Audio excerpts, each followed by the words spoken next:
break it down. I'm going to give you a choice, right? So is it what we eat or is it how we eat?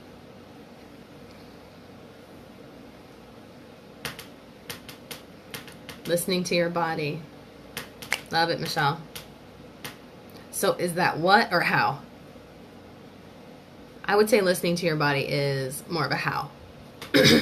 Right? We're not talking about specific elements. We're not saying like don't drink too much coffee. We're not saying that. Right? We're not putting a blanket statement over one specific food like you shouldn't eat hamburgers. Right? I really need my water. 1 second.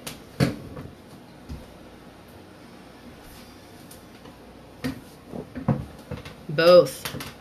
Yeah, so definitely there is an element of both in how we should approach nutrition and what we're putting into our bodies, for sure. But the most important thing is how. All right, so Ayurveda says how is number one. My mercury glass, green jar, mercury glass, Mercury's going into retrograde, so we need to do a few little things in order to balance the energy of Mercury and the lack of communication that could happen, or the miscommunications that can happen, or the issues with technology. And so one of those things that I do, really the only thing, is drink out of this green jar. Puts a little Mercury energy into my water. So there we go. A little preview of some astrology stuff we'll be talking about tomorrow. All right. So how we think and act can bring pure and sacred values into our lives, right? So it's all about attitude, okay? It's all about the relationship with the food that has the biggest impact on our physical, emotional, mental, spiritual aspects of our lives. What does your relationship with food look like? So you guys can go ahead and comment in the comment section, what is your relationship with food? Is there something that stands out to you? Do you have a good relationship? Do you feel like you're able to listen to your body? You're able to choose the right foods that feel good in your body, going not only in the mouth, but also going through the entire digestion and how it leaves the body as well. What is your relationship with food? Do you use food as love? Do you use food to cover up emotion? Do you use food as a form of discipline? Do you have a very strict diet? So what's your relationship with the food? Comment below. I'd love to see and hear. Okay, food can even evolve our spiritual growth. So any of you who may be experiencing a difficult relationship with food, I would like to recommend to you this book. It's called Women, Food, and God. I've read it, and it's definitely started to shed some light on my relationship with food. I did in my teenage years really struggle with different forms of eating disorders. I was never really treated for it. I was treated for some depression, but I played around with anorexia and binging and purging, although I didn't really purge. I just used to binge and then actually eat laxatives. And so I have I had some issues with my relationship around food. I have done a lot of work around that relationship, and this book was one of those milestones in that relationship for me. And so I would definitely check out this book, Women, Food, and God by Janine Roth. And I'm happy to post this. So Shannon, Cardi, all of the above at some point in my life. Yes, like women, for some reason, we really struggle with our relationship with food. It's all about nourishing. It's about self-worth. It's about self-love. And, sometimes our inability to put ourselves first and to really nourish ourselves. And, the more I'm doing this with all of you, the more I just realize that what it's coming down to is self-care, self-love, just accepting and loving ourselves. Accepting and loving our bodies. And once we can really start to love our bodies, we can, start to love others and appreciate others. So let's not get too, there we go. Back to focus, back to focus. Food is medicine. All right. So food is medicine. Ayurveda for sure views food as medicine. I could do a week workshop about food as medicine, and I do plan on creating a module or a course around food as medicine. And so in Ayurveda, self-love, Shannon, yes, self-love. So that's what it's all about here. In this group, we are all about cultivating self-love and love for each other and embracing our divine feminine through these relationships with women. And so I don't know if any of you have struggled with relationships with women in the past. I know I have, and I've come to a point in my life where I'm really embracing the women in my life. Just because I valued the love and attention and acceptance from men so much more, and I didn't nourish those female relationships.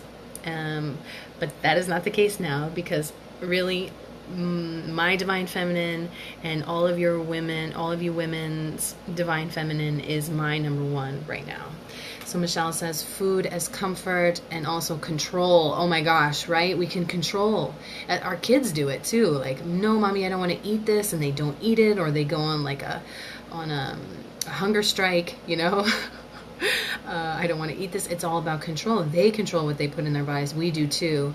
Would love to transform into food as medicine. Yes. So I'm going to talk about that and how we can start to change the mindset around food. I have never been able to love my body while balancing help. Shannon, all of these little things that we're starting to do now, you know, you taking a picture of your feet, you oiling your feet is part of that process. We have to start small. And we will get there. We will surely get there. Yes. Step by step, baby. It's a process. All right. So, food is medicine. Ayurveda. Oh my gosh. It's like an encyclopedia of food. So foods are broken down into categories, right? Our bodies, everything in manifestation is broken down into Vata, Pitta, Kapha, or can be categorized as such. Also, if you're familiar with yoga, we're talking Sattva, Rajas, and Tamas as well. Sattva being the most pure energy, Rajas being movement, and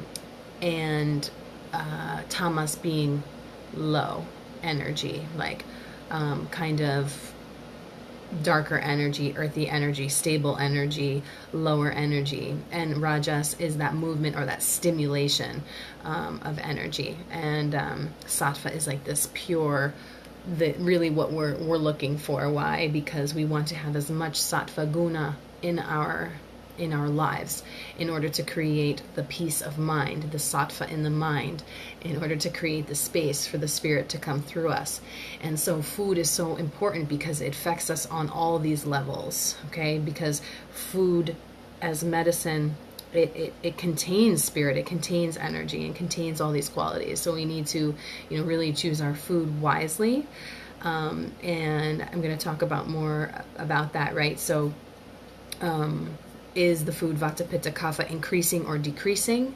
And if you and I were going to go one-on-one and start the program with me, you would receive a huge food list and all the foods broken down into Vata, Pitta, Kapha, reducing or increasing, and a list of their energies. So and by working with me, you would start to understand which foods you'd want to gravitate towards, when and why. So that's the what. I got into a little bit of the what, but I want to go back into the how. Okay, so how we eat, how we form our relationship around food and our attitude around food.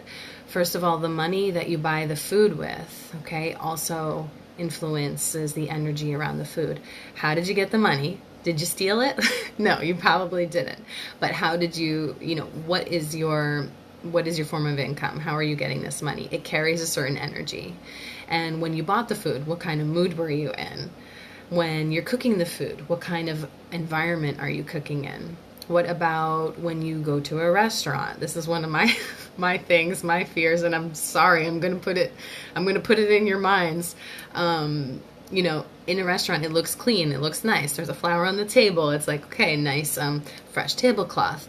I'm the type of person, I go in and I start looking around with a very fine Ayurvedic lens. You know, who's doing the cooking? Who's in the back? You know, are the corners scrubbed of, you know, in the floor and the wall? Like those little things I start to look at. Are, you know, who's cooking the food? Are they angry? Are they frustrated? Are they yelling at their employees in the back? They're putting all of their energy into the food you're about to eat. And so it's important to consider some of these, you know, conditions that the food is being prepared around. So what do? We take control, right, Michelle? We take control and we bring it back home. And that's why cooking food at home is your best bet, because you have control over all of these energies, the environment, what you're eating, what's being put into the food. So you're going to cook your food at home while feeling pleasant and happy. Oh, the bathroom. Yeah, Michelle says always the bathroom is such a key, a clue, like a little vision into what the kitchen looks like, for sure. Yeah, and me, I'm such a smell person. I have such a sensitive nose. I can smell everything.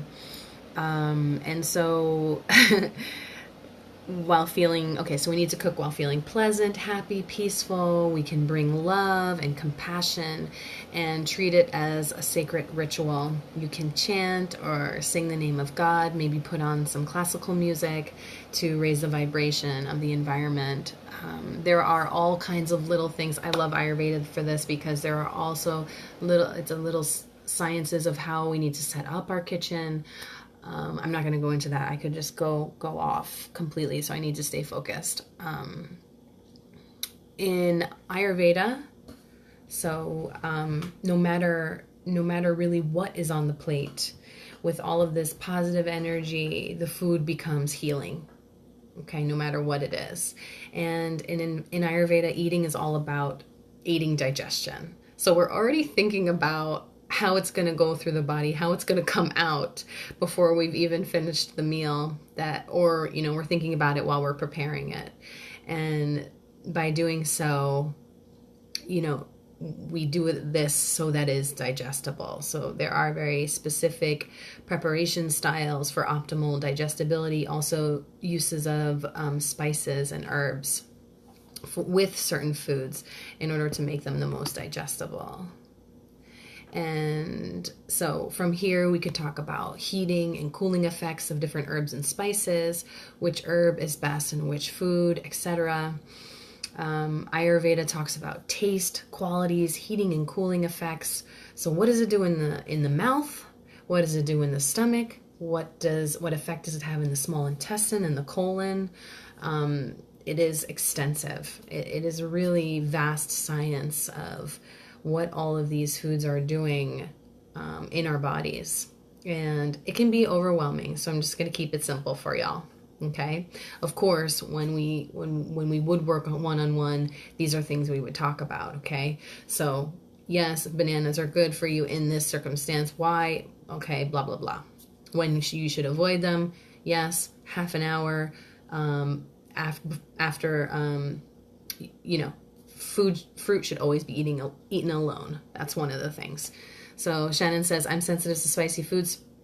Okay, and so Shannon, when I say spicy, we're not necessarily meaning picante, like in Spanish we say picante.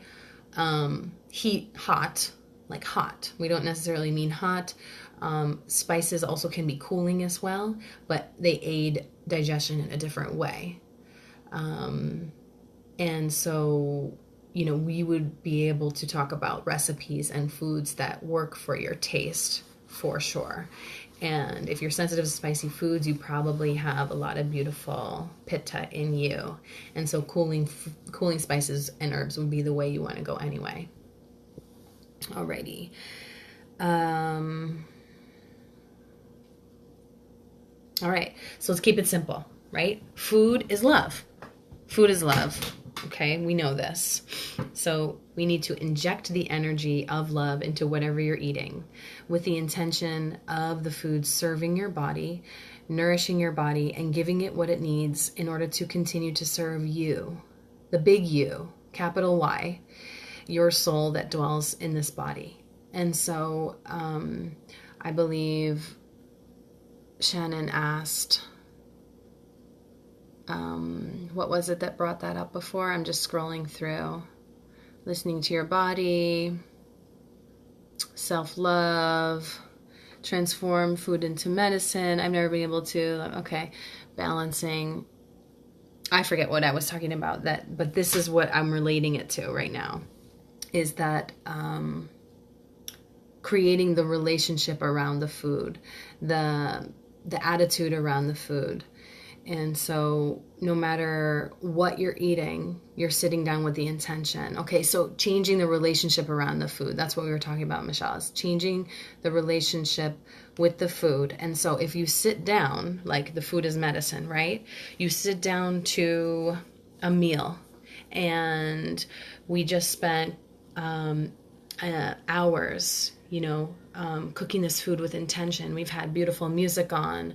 Our Ganesha is in the corner of the kitchen. We have red curtains, and we have gorgeous spices that we've used, and we've been singing and chanting, and we are in love and feeling in love, and it is amazing energy in the kitchen. The kitchen is clean. We are wearing clean clothes. We have a great attitude. And so all of these things are going to create this gorgeous meal, and we're going to sit down to this meal.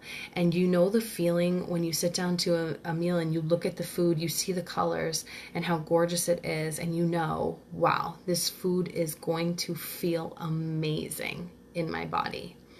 And so when we sit down with the intention of the food serving your body, nourishing your body, food as medicine, giving it what it needs in order to continue to serve you, the capital U, the big U, the universal you, the spirit, the soul that dwells in this physical body, this vehicle, then we start to think of it differently. And then when we sit down to a donut, I don't know why I'm obsessed with saying donuts. I think it's because America runs on Dunkin', and it's probably one of the things that, it's a mentality, and it's like, all right, shove breakfast down your throat and chase it with an iced coffee. A sugary breakfast and chase it with an iced coffee is kind of where we're going wrong, rather than sitting down to a warm, gorgeous breakfast, right, after hydrating with our warm water. And so if we sat down to a donut, could we take in the food as medicine? Could we take it in with the same intention, knowing that it's going to serve our body, our highest good? There is a way, of course, of enjoying a donut, and I love Jada did this when she enjoyed that donut, and we watched her eat that donut, and it was sexy, and it was luscious, and it was gorgeous, and it had different intention. Of, I know, I'm so sorry, Shannon. I keep using iced coffee as I'm so sorry. Please know that everything in moderation, and I'm just trying to create examples for all of you to gain perspective on what I'm trying to convey. And so I'm so sorry about the iced coffee thing. I know it's a sensitive subject. We don't want our things that make us feel good or that we have a sense of comfort around. We don't want to take those things away, because we may experience a hard day and all we want is that French vanilla frappuccino with whipped cream and, caramel on top. And I know it feels good for a moment. It does. And once in a while. I love you, Shannon. Thank you so much. I love your sense of humor. And but I am starting to feel bad about, putting the iced coffee thing down, because I do. I like it too. I do love it too. All right. So we just start to approach things that we actually put in our body in a much different way when we start to change the relationship and change the intention. So rather than, just just putting some food in your body that you've been craving, like, oh, I need this. I need some apple pie because it's going to make me feel good. Or I need a cookie, or I need whatever because it's going to make me feel good. You know, it's not necessarily the medicine that your body needs in the moment. It's more like an emotional relationship that you have with the food. Right, so your choice around food will start to shift when you build this relationship of intention with it, rather than the food just satisfying a craving, and it becomes medicine, and it's meant to build this gorgeous, vibrant, glowing, healthy body. And so how can we do this? The best way is to pray over your food. So even if it's that donut, even if it's that iced coffee, hold it in the sky proud, and just, you know, inject that love and say, you know, may this delicious iced coffee give my body the nourishment that it needs, or the caffeine that it needs, in order to live my highest intention. And it sounds silly, but we can do it with anything. And so if there is that love and that intention, that positivity going into the food, we can inject it. And a lot of yogis, what we would do in the ashram before we would eat is we would sit over our food before we would eat, and we would place our hands just hovering over the food, over the plate, and start to just inject that positive energy through our thoughts, connecting into our hands and into the energies in our hands, and connecting with the food, and say a prayer, an intention for the food, gratitude for the food. And I'll sing it for you. It says, Om Brahma Parnam Brahma Havir Brahma Ganu Brahmana Hutam Brahmeva Tena Gantavyam Brahma Karma Samadhina.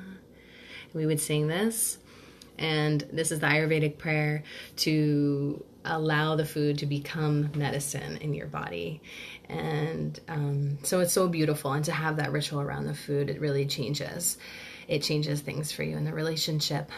So I think I've talked enough, and I'm going to talk a little bit about your call to action. So I really would just like to see you reflect on your relationship with food. Okay, so you can take a picture of a meal that you're having, a meal that you've cooked for yourself, ideally, with whole foods. So go ahead and take a picture of a delicious meal that you're going to cook tomorrow.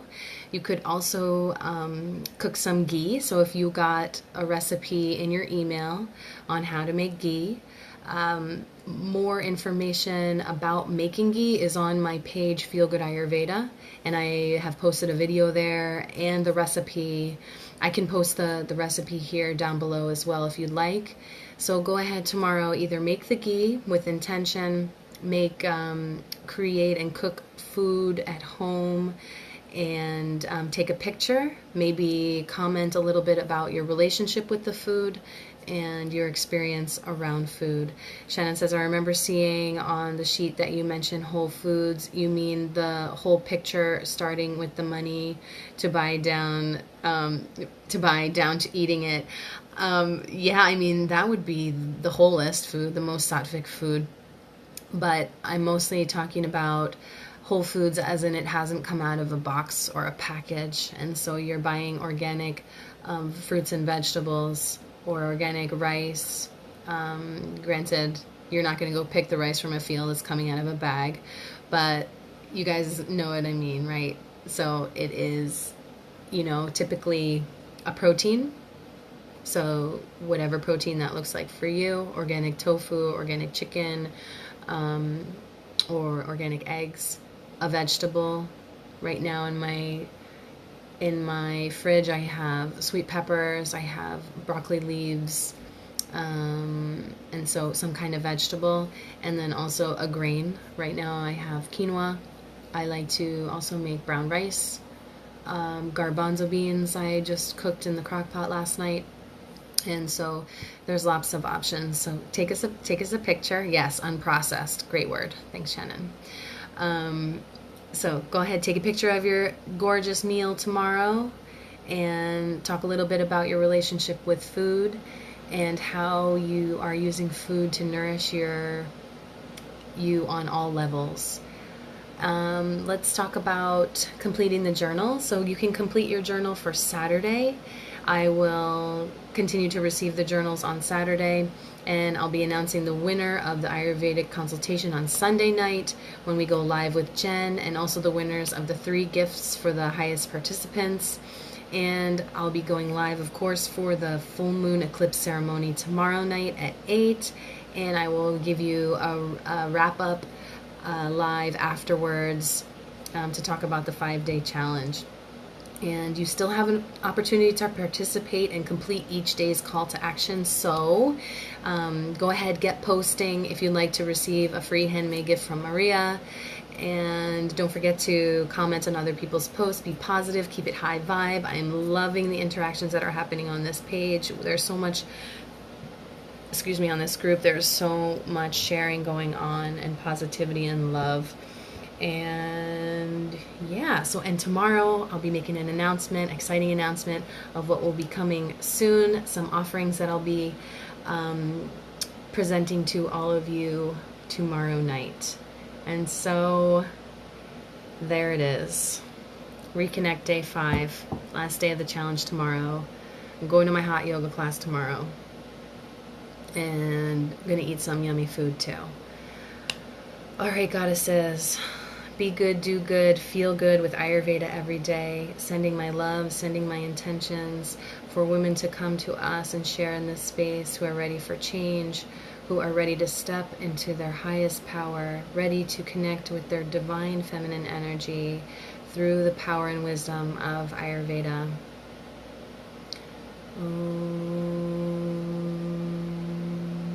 Thank you so much for sharing this with me tonight. I love you all. Namaste, mamacitas. Bye.